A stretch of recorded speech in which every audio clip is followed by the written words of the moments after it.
Hey guys, I hope you had a great weekend. A lot of people did Saturday night. It was excellent, wonderful, great spirits and everything. But right now, I got some stuff I want to get out there that I don't think should wait. First of all, right now in Alberta, the RCMP tactical teams are making arrests of some of the people out there. That's 100. It's on video. I've seen it. That's the time right now is 11 p.m. local time. Something. It's been a long week, guys. Ottawa time, where I am right now. So we'll keep an eye on that and hope that those guys are okay. I don't know how that situation is developing. The guys that they're being arrested. I'm sure a lot of people have been seeing this. Randy Hillier has spoken about this already. Tomorrow, allegedly, there's some kind of deal being signed or agreed upon by, the quote unquote truckers with the city, with the government, however, and where they're going to move some vehicles and relocate and this kind of stuff. It's been expressed to me by people, connected inside the movement there to the actual truckers, that this leadership cell of political operatives like Dichter and Dagny are not playing. They're not on side, guys. I was told they haven't released a dime of the money at all. These guys are sitting out there. They're paying. They got $9,000 a month to making these payments on these trucks, and they're not getting paid. They're missing mortgage payments now. And this deal tomorrow is fraudulent. A lot of the names that are attached to it, people have expressed that they didn't hear anything about this. They don't know anything about this.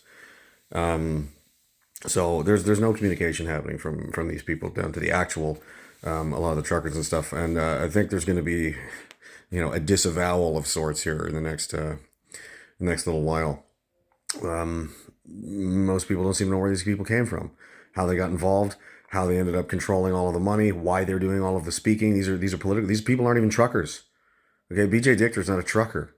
This Dagny that was or Marco Mendocino's campaign manager, who's a sitting liberal politician right now, who called everyone terrorists the other day.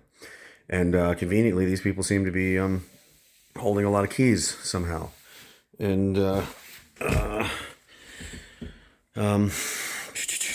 yeah, so my concern is that this is going to become a pretext for arrests in this area, because we saw in Windsor they did what they did, and it sounds like the same thing is now taking place in Alberta. So it could happen.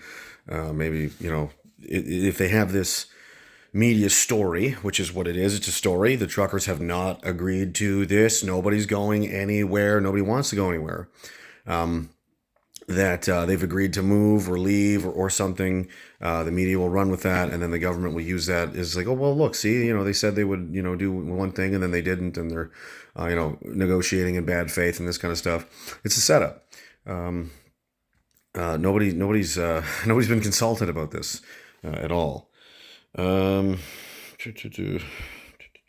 So yeah, I mean, the mission hasn't changed at all. It's very, very simple. And the mandates and the passports and the testing and all of these policies, and give everybody their jobs back. And the guys aren't leaving until it's done. That's always been the mission. It hasn't changed. Why these people keep negotiating? There's nothing to negotiate. The only thing is to negotiate is when and how and what kind of pen would you like to use, government, to sign your capitulation to the demands of these truckers. That's the only thing that needs to be negotiated. Red pen, blue pen, red, black, whatever you want. Every time they do this, they lose ground. Now there's no honking now, and now we can't have trucks in this street. Well, we got to open that street. We got to do this. You're losing leverage every single time these people open their mouths or do anything. I think this is my opinion. Okay, as just an idiot, in a room with a hockey stick. I think it's intentional. I don't think these people are on side at all. I think it's deliberate weakening, sowing confusion and disinformation keep people confused and in the dark and unable to, operate effectively. Because if you don't have accurate intelligence about what's going on, it's very, very difficult to make good decisions. And all roads point to those people at the top, not playing ball, the right way. So tomorrow, over the next day or two, if this comes out here and they say, the truckers have agreed to leave, and they're going, nope, they have not. If it says that, we're going to move all these things, no, man. There's infiltration happening, and they're trying to subvert this, trying to subvert this and turn it into something else, and try to use it for their own purposes once they get their hooks in here and get these guys to acquiesce to and submit to things that, this was never the plan. So, they're working on coming up with alternate ways of funding this and getting money into the hands of these guys who are sacrificing everything. Their bills aren't getting paid, their mortgages aren't getting paid, their truck payments aren't getting paid, and they're not working. They're just simply sitting there. These so-called leadership organizers took them up until just the other day just to even get porta potties put somewhere for these guys to use, and half of them don't have anywhere near any access to it. It's we'll see, but I think they should be disavowed and cut off entirely, and because what are they doing? They seem to be operating in self-interest to a degree. And there's a lot of concern, there's a lot of confusion, and there's a lot of questions on the ground by, these guys, and nobody's answering. When you operate, you've got a bunch of people who are supposed to be your pals and your friends and looking out for you, and they're operating in a way of deception and dishonesty and vague kind of. That's not a good sign.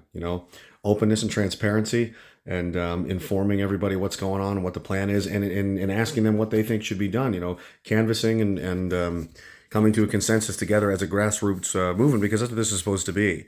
This is just a bunch of people. This is a bunch of Canadians who want to end the mandates and get their lives back. And somehow it's turned into a money donating campaign for 4 people at the top, and 2 of them are political operatives of the current sitting government. So whatever else happens, I don't know. We'll see what happens tomorrow. Wait and see. Until then, morale's still pretty high. Everybody's still feeling pretty good. I'll let you know what else I find out about is going on in Alberta. And be back tomorrow, probably, until it's over. Cheers, guys.